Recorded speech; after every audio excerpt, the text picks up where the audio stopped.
Good evening. Whenever you see this video, how you guys doing?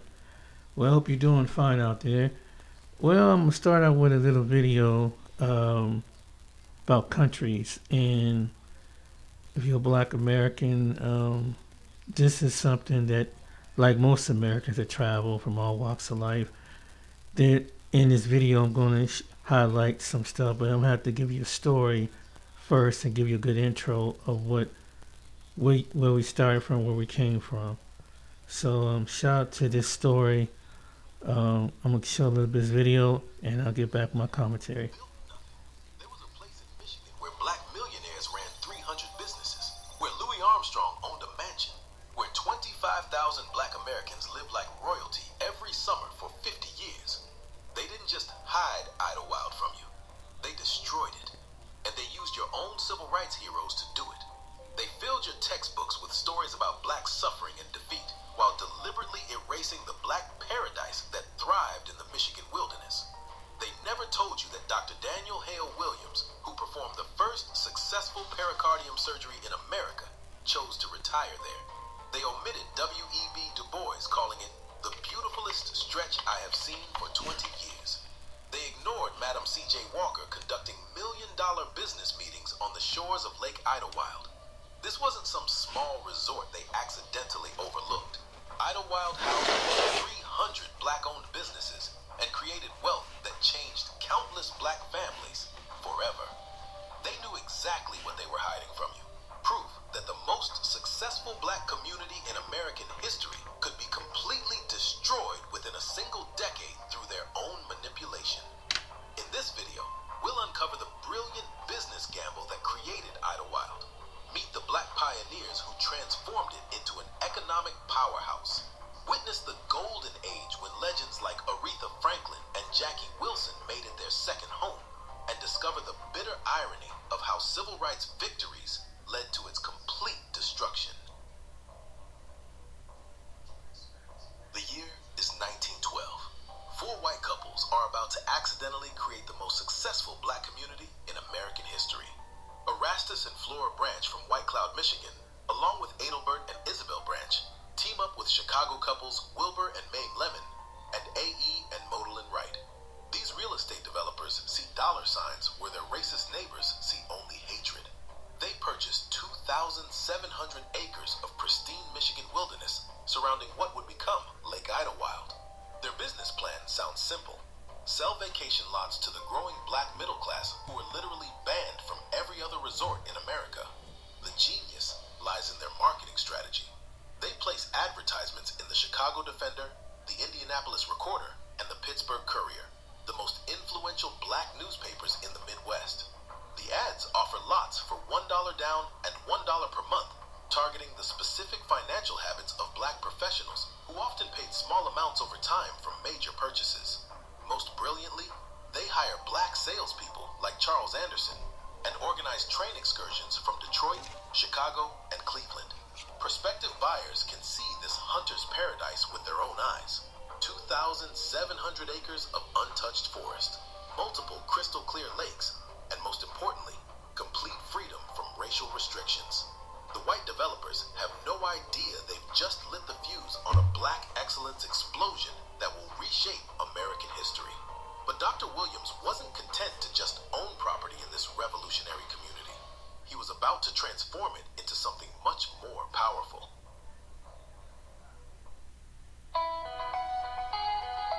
I met a colleague of Dr. Clausen's at a men's retreat, and around the same time, my wife... August 1915.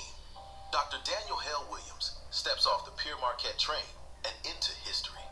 This man performed the first successful pericardium surgery in 1893 at Chicago's Provident Hospital, a facility he founded because white hospitals refused to let black physicians practice. When America's most respected black surgeon decides Idlewild is worth his investment, every black professional in the Midwest pays attention. Williams doesn't just buy property, he purchases prime lakefront real estate and builds a luxurious two-story home, complete with electricity, indoor plumbing, and a rose garden overlooking the lake. His presence creates an immediate domino effect. Her Herman O. and Leela G. Wilson from Chicago joined the first group of buyers, along with 20 other black professionals.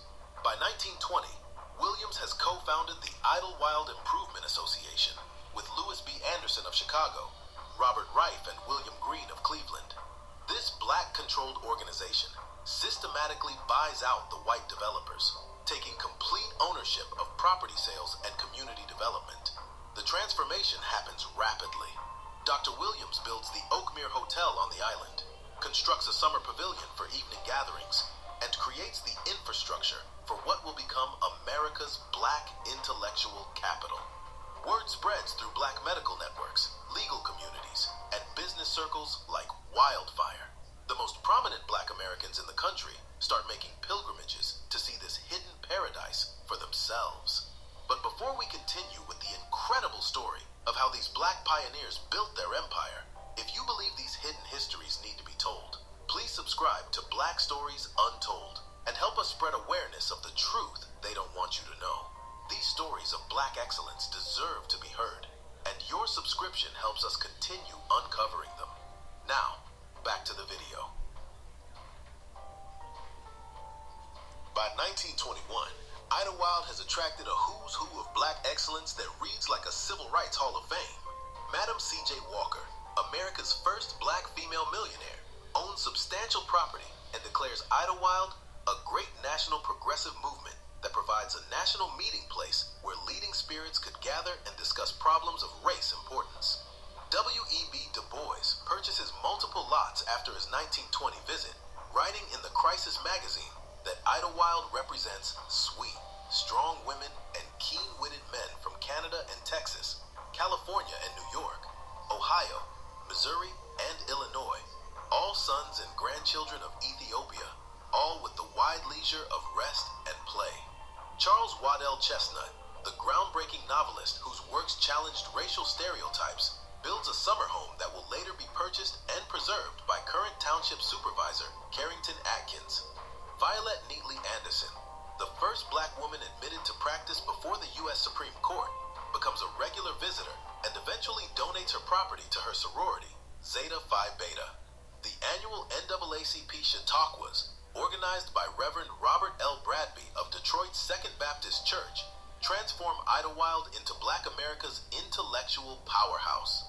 These week-long gatherings feature debates between followers of Booker T. Washington's accommodationist philosophy, W.E.B. Du Bois's civil rights activism, and Marcus Garvey's black nationalist movement. By 1925, the Idlewild Lot Owners Association includes property owners from 34 states, creating the first truly national black community in American history. The Pierre Marquette Railroad recognizes a gold mine when they see one. In 1923, they construct a dedicated branch line to Idlewild, running the resort special with Pullman sleeping cars directly from Chicago and Detroit every summer weekend from June through September. The trains are timed to connect with separate lines from Bay City to accommodate visitors from across the Midwest. That same year, Idlewild gets its own post office, establishing the community's legitimacy as a permanent settlement. The Idlewild Fire Department follows, staffed entirely by black volunteers. Local government structures emerge organically as property owners create their own municipal services. The business district explodes across Island Park, later renamed Williams Island in honor of Dr. Williams. The Purple Palace Supper Club opens alongside the Idlewild Clubhouse. Black entrepreneurs establish dress shops, grocery stores, bicycle rental shops, at least 5 cafes, 2 hotels, 12 motels, a boarding house, and 4 nightclubs. By 1926, over 6,000 people have purchased 17,000 individual lots across the resort area. The real estate boom creates generational wealth within the black community as property values increase and families pass down valuable lakefront holdings to their children and grandchildren. The white developers created a resort. Black Americans have built an empire. The post-World War II boom transforms Idlewild from intellectual retreat to entertainment capital. Detroit auto workers, Chicago steel workers, and Cleveland factory employees now have steady paychecks and paid vacation time. They descend on Idlewild by the thousands, seeking celebration rather than contemplation. Enter Phil Giles and Arthur Big Daddy Braggs, two black entrepreneurs who understand exactly what this new audience wants. Giles, a successful Detroit hotelier, opens the Flamingo Club with elaborate pink flamingo motifs covering the walls and mirrors. The decor becomes iconic, symbolizing urban black identity and sophistication. Braggs. I want to stop right here before I go on with the video.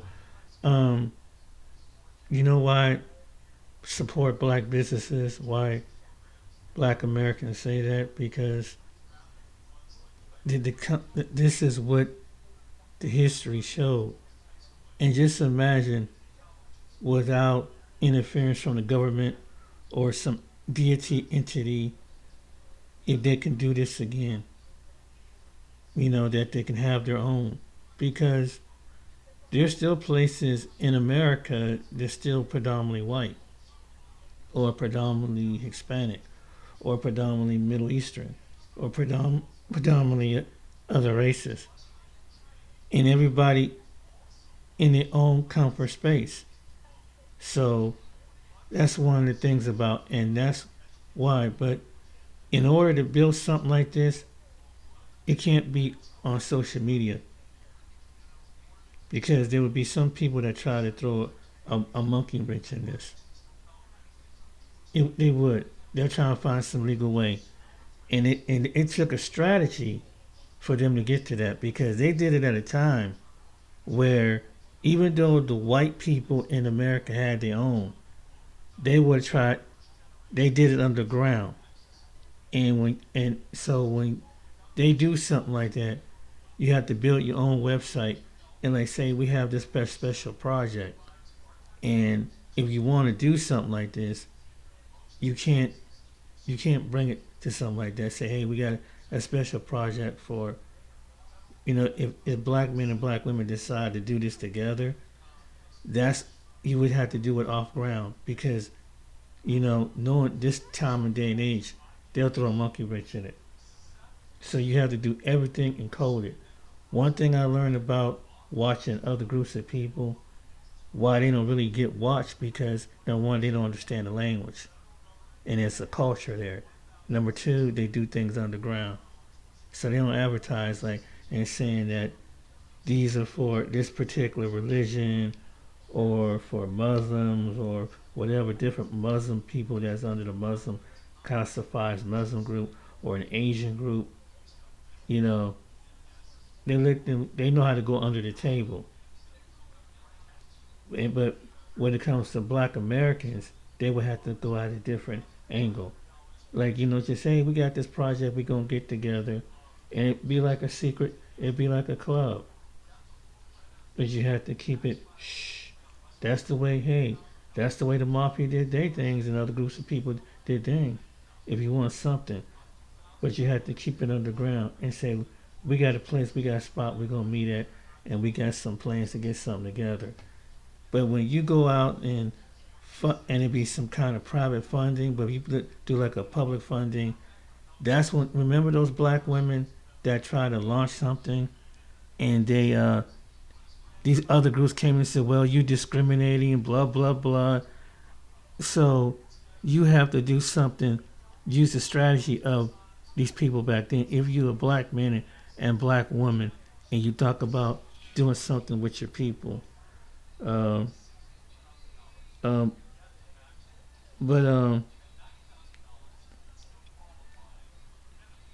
just in case, but I got some good news for you. Here's a video I want to show you on this next video. It's going to show you that if they don't respect you as a black American in this country, there's countries that will.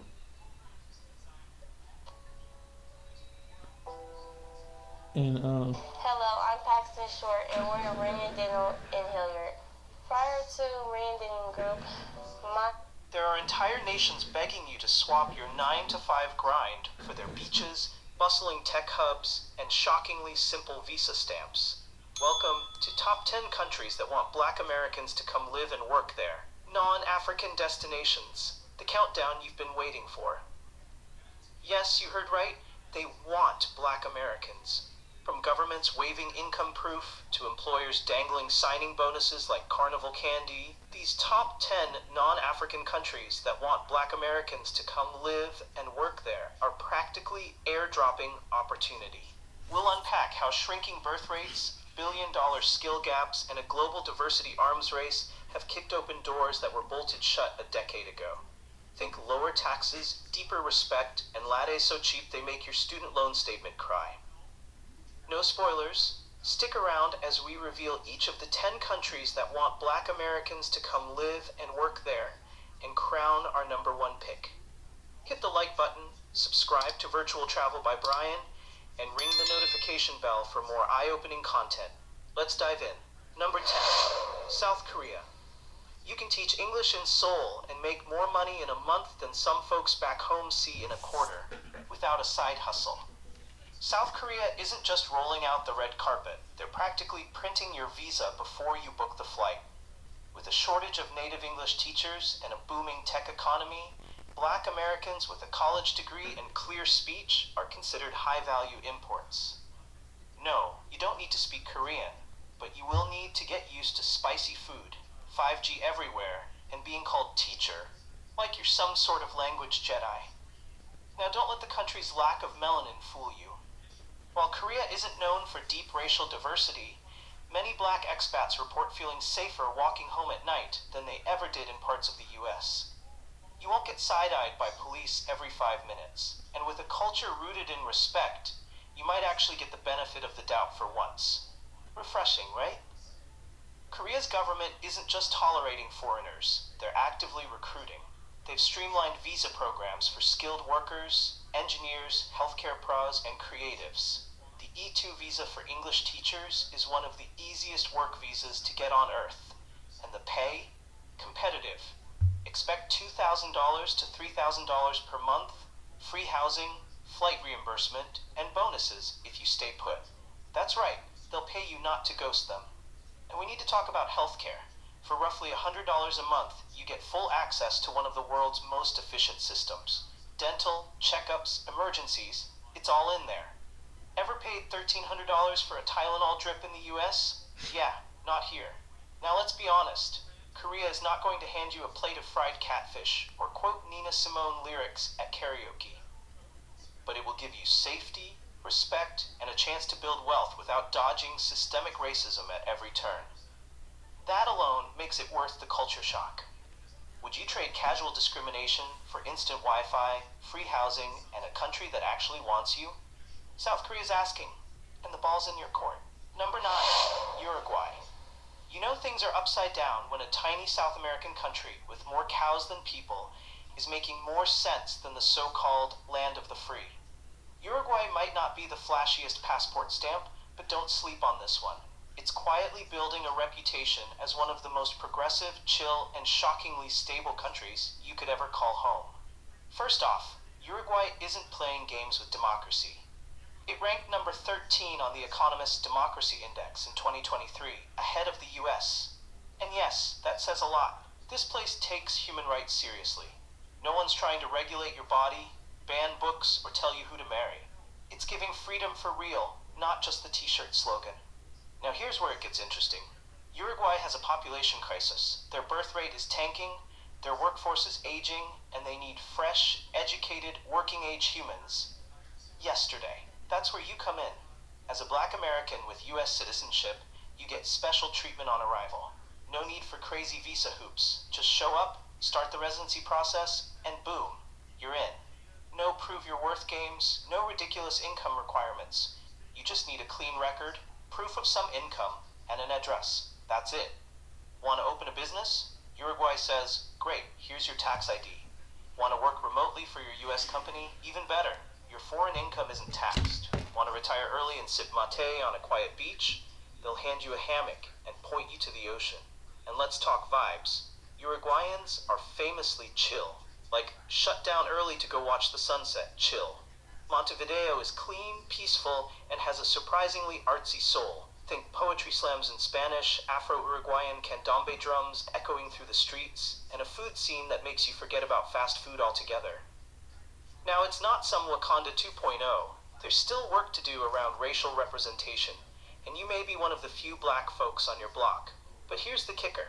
You'll likely feel less judged, less watched, and far less stressed than in many diverse US cities.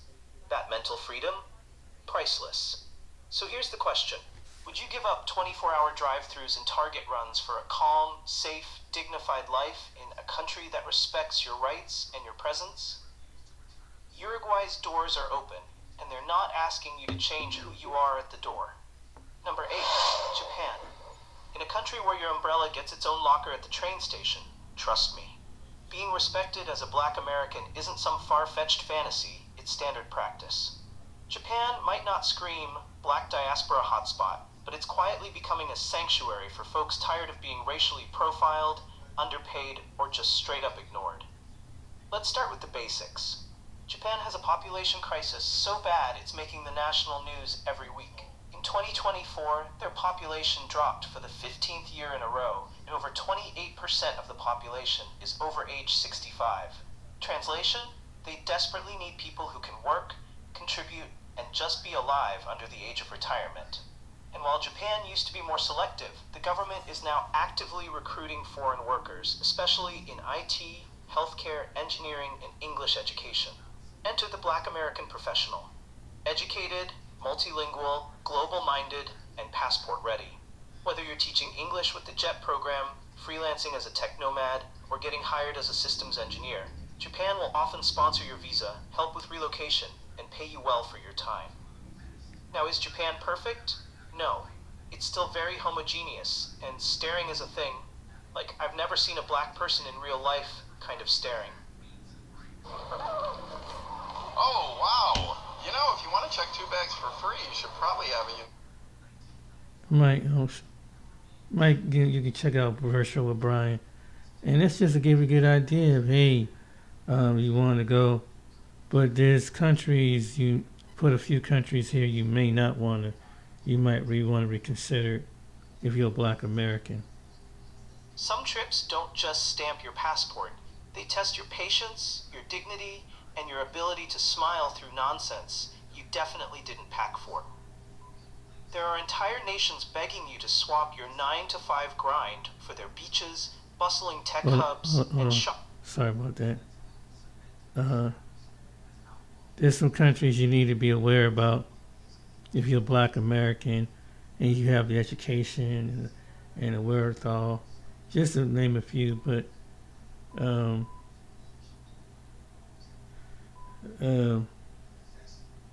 Do you know there are some countries in the world where black travelers are treated completely different from everyone else? Not because of what they do, but simply because of the color of their skin. Over the past 3 years, I've traveled to over 40 countries, and what I witnessed in some of these places shocked me. I saw black tourists being denied services that white tourists got easily. I watched security follow black people in stores while ignoring everyone else.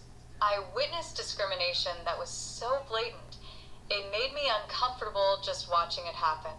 Today, I'm taking you on a journey through 10 countries where I personally witnessed black people being treated unfairly. This countdown goes from uncomfortable to dangerous. Let's get into it. Number 10, Poland, Krakow. Starting at number 10, we have Poland.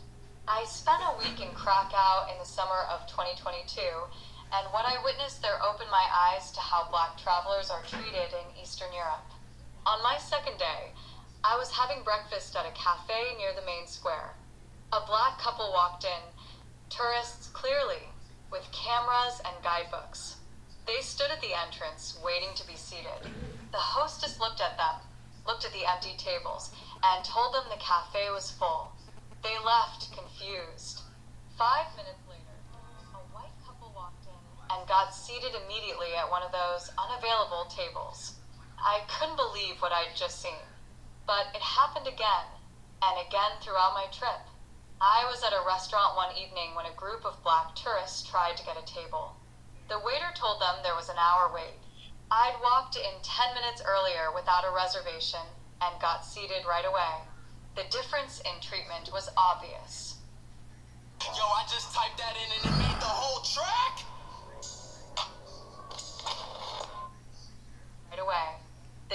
difference in treatment was obvious.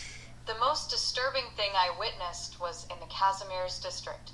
I was taking photos of the old buildings when I noticed a black man being followed by a group of teenagers. They were making monkey sounds and laughing. The man tried to ignore them, but they kept following him, getting louder. People on the street saw what was happening. Nobody intervened. Nobody told those kids to stop. They just looked away and kept walking. I also noticed that everywhere I went, shops, museums, public transport, black people were watched more closely by security. I saw a black woman shopping in a clothing store, and a staff member followed her the entire time, pretending to rearrange clothes, but really just watching her. Meanwhile, I could browse freely without anyone paying attention to me. Poland is a beautiful country with rich history, but it lacks racial diversity, and many Polish people aren't used to seeing black people. Unfortunately, that unfamiliarity often turns into suspicion, discrimination, and sometimes outright hostility. If you're black and planning to visit Poland, be prepared for stares, slower service, and possibly being treated as if you don't belong. Number 9. Ukraine, Kiev. I visited Kiev for 5 days, and the treatment I witnessed toward black people there was consistently negative from the moment they arrived in the country. At the airport, I was going through customs behind a black traveler. Border control waved me through in under 2 minutes. The black traveler in front of me, they held him for over 20 minutes, asking question after question, going through his luggage multiple times, checking and rechecking his documents. I waited on the other side and watched the whole thing. When he finally got through, he looked exhausted and frustrated. Later that week, I was at a shopping mall in the city center. I saw a black man walking through the stores, and security was following him, not even trying to be subtle about it. They walked 5 feet behind him through 3 different stores. When he finally stopped and confronted them, asking why they were following him, they claimed they were just doing their job. Meanwhile, dozens of other shoppers, including me, moved freely without any security attention. The incident that really stuck with me happened on the metro.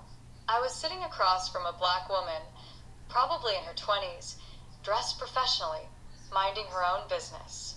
An elderly Ukrainian woman got on the train, saw the black woman, and immediately moved to a different section of the car. The train wasn't even crowded. There were empty seats everywhere. But this woman specifically chose not to sit near the black passenger. The look of hurt on that young woman's face was heartbreaking. I also witnessed housing discrimination. I was at a cafe working on my laptop when I overheard a conversation. A black expat was talking to a local friend about trying to rent an apartment. He said 3 landlords had rejected him after seeing him in person, even though they'd been happy to rent him over the phone. His local friend wasn't even surprised. She said it happened all the time. Ukraine doesn't have much racial diversity, and unfortunately, many Ukrainians have prejudices against black people. What I witnessed wasn't just casual ignorance. It was active discrimination in services, housing, and daily interactions. Let me interrupt right here, but yet people want to feel sorry for people that's in that part of the world. But yet, there have been other people that try to go and help the Ukrainians. But you see, it's amazing how people can be in the midst of a war and don't like the people. You figure that when humanitarian things happen, that you wouldn't care regardless of whether a person come to rescue you, to help you, or help bandage you. Why does the color of their skin bother people? And you should have seen the way they treated medical students from India and Africa. So yeah, what she's telling is a fact. And then if you go over there, so I wouldn't see why anybody would want to go to Poland or Ukraine. Because they say, oh yeah, they into black guys over there. I don't think that would be one of the places you want. Now, if you're a white American or Canadian or some Australian, you can go over there. And it's probably would go with, but yet This goes to show you that there's other places in the world they see color. It's not just the United States, but they carry the same spirit like they do other places. But yet some of these people come from the same places. And how many people you've seen go over to these islands, some Ukrainians, Poland's, but yet they come around us, people that look like myself. They go to Malaysia, Asia, when they get some money. Kind of funny, isn't it? But this is the way they treat you. Unbelievable. Travelers should be aware of this before visiting. Number 8. South Korea, Seoul. Korea, specifically Seoul. This one surprised me because South Korea markets itself as modern and international, but what I witnessed showed a different reality for Black visitors. I spent 10 days in Seoul, and the microaggressions I witnessed were constant. On the subway, I repeatedly saw Korean passengers move away from Black passengers. Not in an obvious way, just a subtle shift to another seat or turning their body away. It happened so often that I started watching for it, and almost every time a Black person sat down, the people around them would readjust to create distance. The most blatant discrimination I saw was at nightclubs in the Gangnam and Hongdae districts.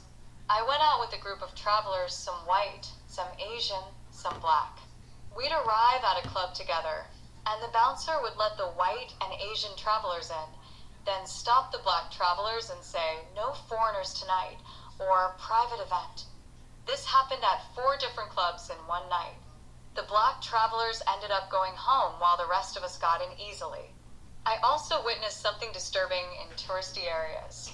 Korean people would take photos of Black tourists without asking permission, like they were exotic animals at a zoo. I saw this happen in Myeongdong shopping district.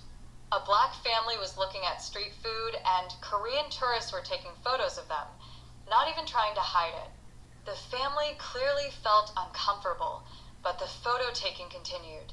In shops, I noticed Black customers being followed or ignored while other customers received friendly service. I was in a cosmetics store in Gangnam when a Black woman asked a staff member for help. The staff member pretended to be busy and walked away. Minutes later, a Korean customer asked the same staff member for help, and suddenly she had all the time in the world. South Korea has a serious problem with colorism. Light skin is considered the beauty standard, and darker skin is looked down upon. This attitude affects how Black people are treated, from being denied entry to clubs to facing constant stares and photo taking. The discrimination isn't physically violent, but it's psychologically exhausting to witness, let alone experience. Number 7.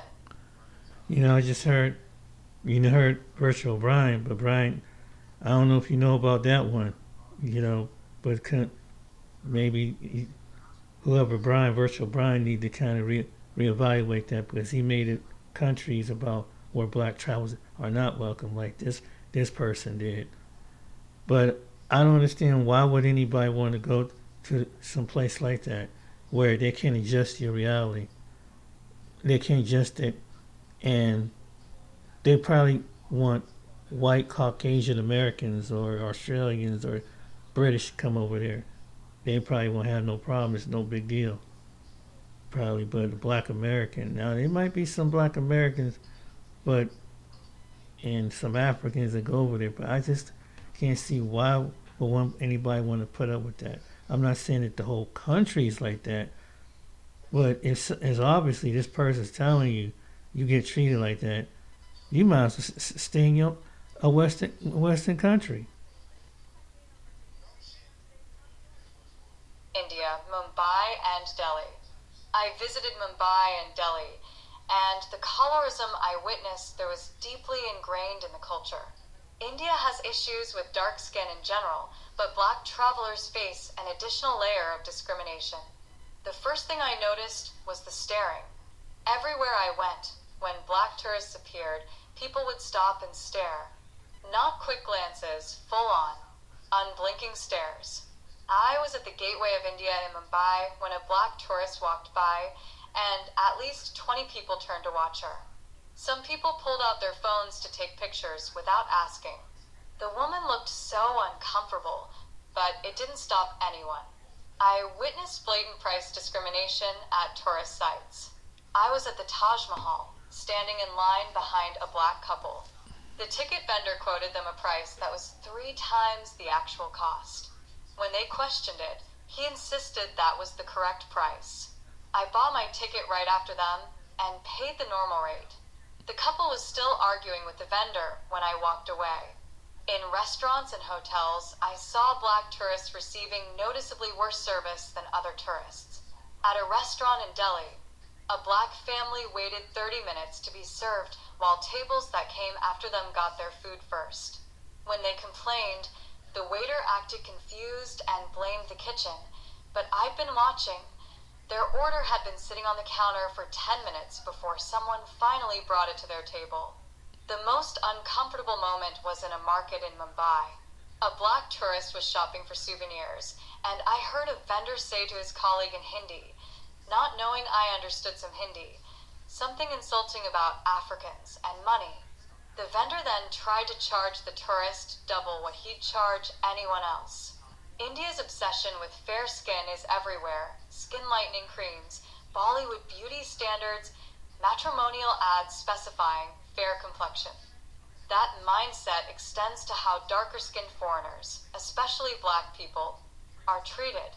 The staring, the price gouging, the slower service, it's all connected to deep-seated colorism. Black travelers visiting India should be prepared for this reality. Number 6. Now, I made a video about some Indian people that here in America. Now you see the origins of where this come from. That they carry, so they teach their children and put it in their children. So when they come over to the States, as long as with some of them, as long as there's money involved, oh, they treat you with the gentle hand school. You even see some over in the Caribbean and Africa. But it's amazing how these people go to these places thinking that, and even though there are some Europeans and the white Americans that come down there, but yet they go around black America, and some of us black Americans and other people come over, but it's like they switch. But this is where the origin of this come from. And this video showing that. And that's why I made the comment in my video, this ain't Bollywood, because this is what some of them have taught their children. That's why they kind of freak out and you stand against you. Yet you're dealing with the public, which clones all walks of life of people. As long as you make a group of people like the Koreans and Indians, these other people, oh, they're put on the face. But I just don't see why do we have to prosper them when they can't accept who we are. You know what I'm saying? I just don't understand that. We don't have to hate somebody, and this should motivate black people to do, in some Caribbeans and Africans, to do our own and let these other nations go about their business. But some of us, we'll want to spend, and we'll want their culture, and we'll want to know. There's nothing there's to know. Spiritually, on a spiritual level and everything level. They serve a different gods, for one thing. That's one of the things I've learned. And then two, it's sad that people live on this planet and think that on a social grade, based on something that every human being on melanin or less melanin skin, they deserve to get treated less than. Where do you think that come from? Well, what black people been saying, some people don't like to use this term white supremacy, but you see how white supremacy jumped in each and every, not just in America, but there's other parts. So they carry the same bloodline. They carry the same mentality. Now the Koreans and Indians, these other people, when white people treat them like that, they don't like that. But yet, when it comes to other people, you will figure that they will have the more compassion. But some of them don't have compassion, and they feel justified because they think that their classification and their education and their status in their name. But it may mean something in their village. It may be something in their name. But in the mainstream world, people don't care just because you have a little money. And that's where it comes from. In some of these places, they come in being first, second generation American. That some of their parents carry that with them. Now some of their children don't carry that because they have common sense and know that you're born in America. We all have, no matter you from Korea, India, any place, or Ukraine, or these other people. But you're going to have to work around other people. And so as black people, this shit want to motivate us to want to work with their own because they it's like they want to treat you like the Simon Says. We want you, but we don't want your likeness, your makeness of you. I can't accept the reality that you a human being got God designed differently from me. Why should I be subjected to something like that? That don't even make any sense.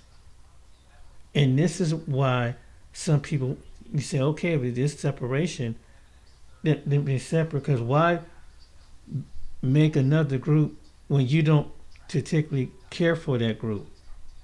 So why should I prosper you if you part of that group that one of these individuals out of the group? I'm not saying the whole group thinks like this, but why should we prosper you? I wouldn't go to the Ukraine or Poland and any of those countries because the mindset. Here, when famine and war and what Ukraine is up under, isn't that something how someone could be discriminating against somebody in the midst of hatred? That's deep, ain't it? But anyway. Morocco, Marrakesh, and Fez. This one was particularly disappointing because Morocco is in Africa, yet the treatment of sub-Saharan black people there was harsh. I spent time in Marrakesh and Fez, and what I witnessed showed a clear divide between how North Africans see themselves versus sub-Saharan Africans. In Marrakesh, I was exploring the Medina when I saw a black tourist trying to enter a shop. The shopkeeper physically blocked the entrance and said something in Arabic. The tourist didn't understand, but the message was clear. He wasn't welcome.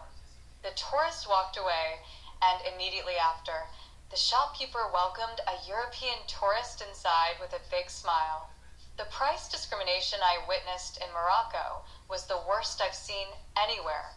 I watched vendors quote black tourist prices that were 5 or 6 times higher than what they quoted white tourists for the exact same items. When black tourists tried to negotiate, vendors would get angry or dismissive.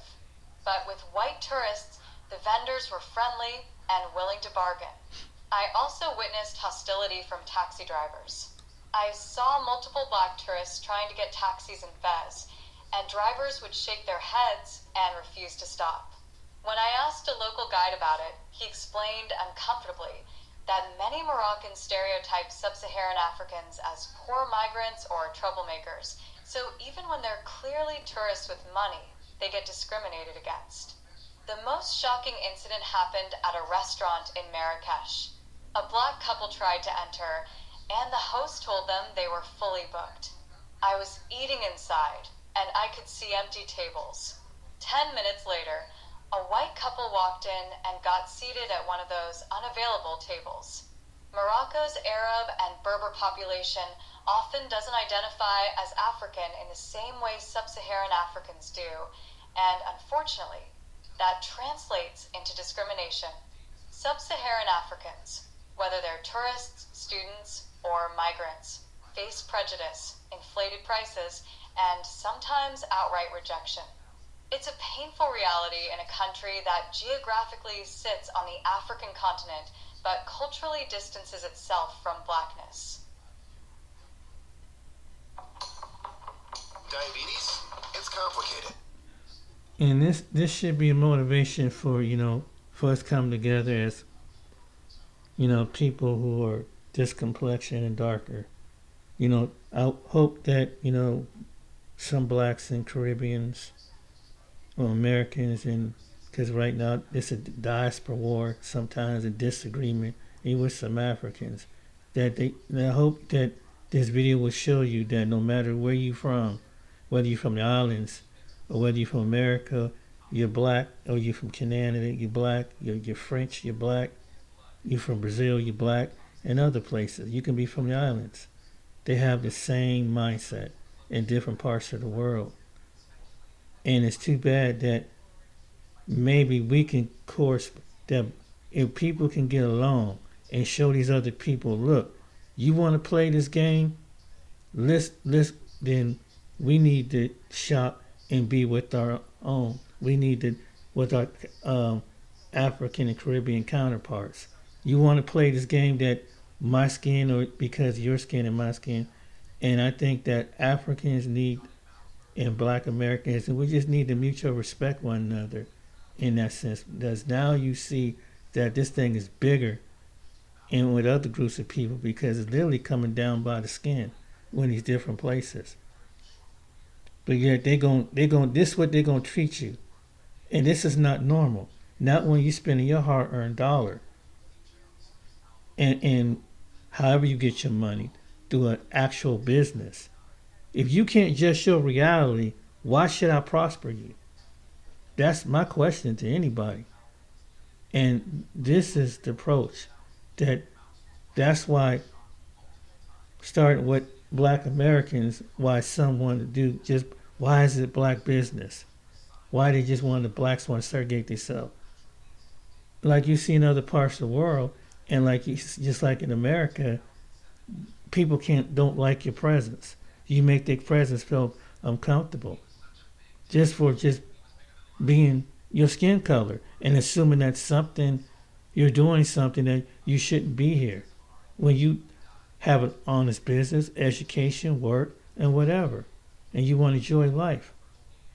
Imagine going to certain places in the world, like here in America, and these people reacting like that.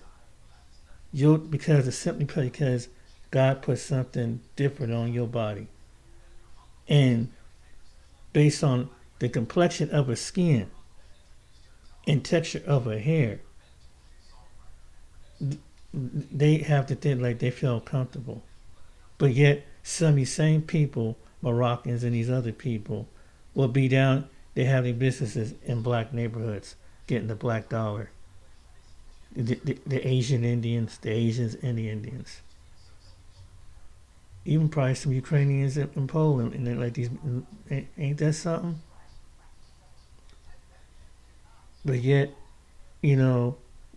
some people love, and we're good people, some of us of all walks of life, but we don't have that in the darker races among other people.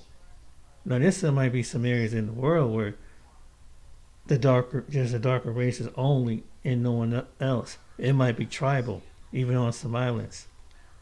But most places in the world that have black people don't ever treat other people like that. The Indians can come, the Moroccans can come, the Koreans can come, the white Americans, white Canadians, Australians, all these people can come. And they can have their business and everything. And even down in the Caribbean. But some of these people discriminate against, put their business down in the Caribbean and discriminate against the Caribbeans, the natural people from that island. It's against someone because complexion of their skin. Go to Africa, put a business, get some people come from a different part of the world and discriminate with the natives. In some countries, they ain't putting up with that. You get out. You don't like our skin color, you get out. Thank God they have some balls to do that. It's ridiculous. But as black Americans and some Africans that come across this video, stay encouraged.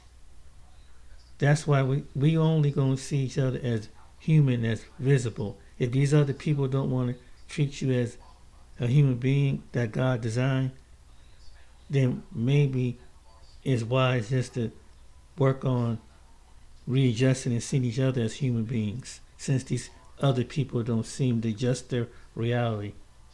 Some of them, I'm not accusing everybody in a country, but it doesn't make no sense to do business and prosper you. Let you be poor, and I bet you the economy is going to eventually fall. Who wants to do business? It's like, we're going to shut down the world and we're going to exclude these people based on their religion or based on their skin color. They're only going to hurt themselves in the end. And then other people are like, that's not right. Because there's something within a human being that's saying, this is not right. I'm not going to do business with you. And it gets up to leaders and dignitaries. Watch what's going to happen. They're going to suffer. And maybe the darker people of the different nations around the world will prosper. Where once they were impoverished and in bondage, watch what the Most High going to do. The very people they're going to have to come to, they didn't dogged out and, I think they're criminals. I think that they're doing something like this. The very same people, I'm telling you, stay encouraged. They're going to come. And they're going to want to they want to come to your country or your place and be right next to you. They want your language. They want to know everything, but they don't want you. Ain't that something?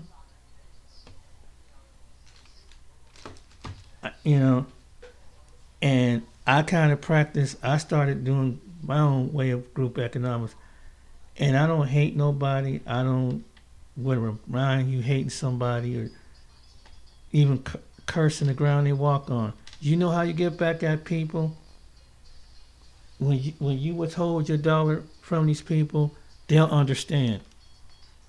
When you withhold this will break their supremacy mindset.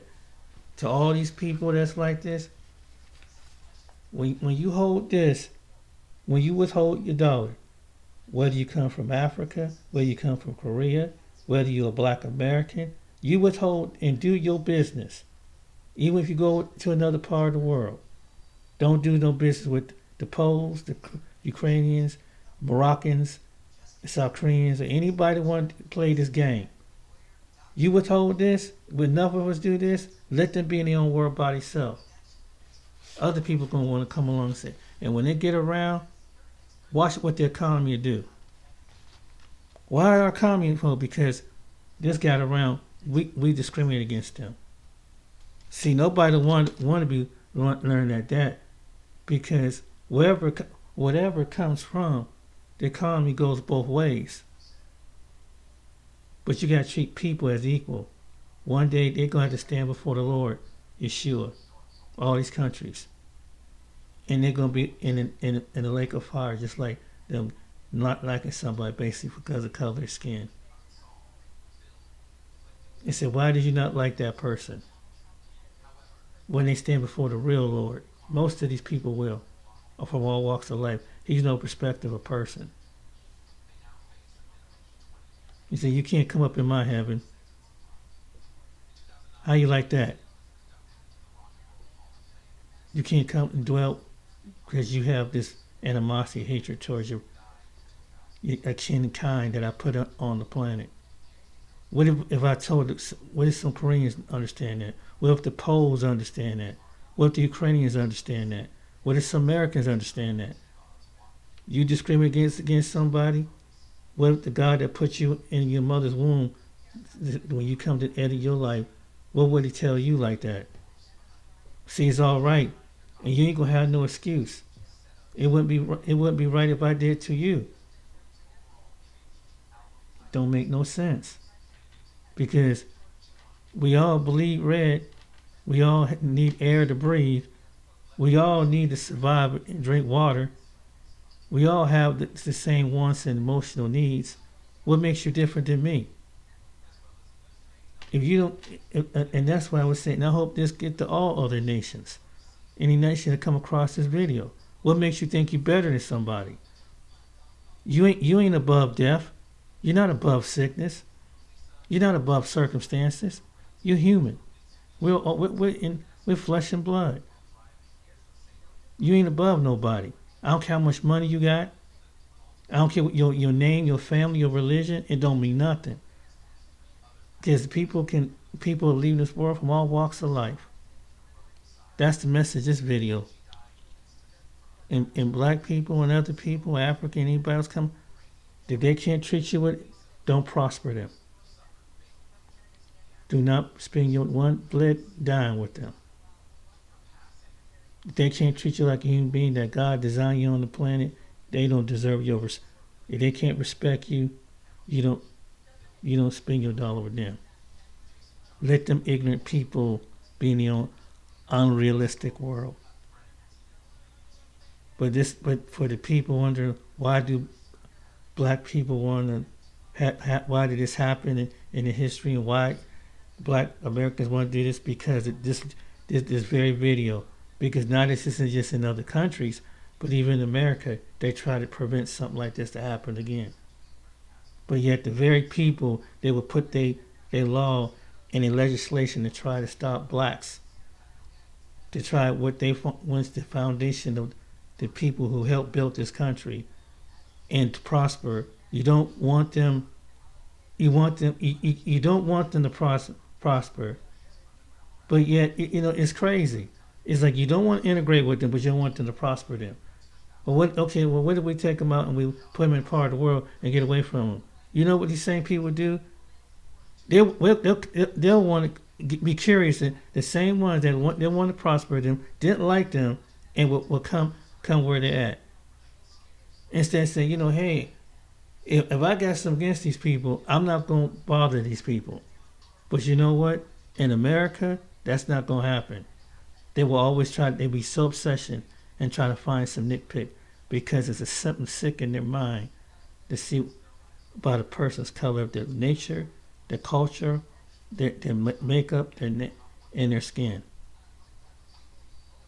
And it's just like other places you see on this video. But the same people want to be around people. You watch. And they'll cause problems around these other people if they came to their place. They come line, they're probably doing it right now. All right, then. Take care. Be blessed. Guys, see you on the next video. Hey, good luck. But yeah, it's time to come together. Build up a nation. Take care. See you on the next video. Like and subscribe.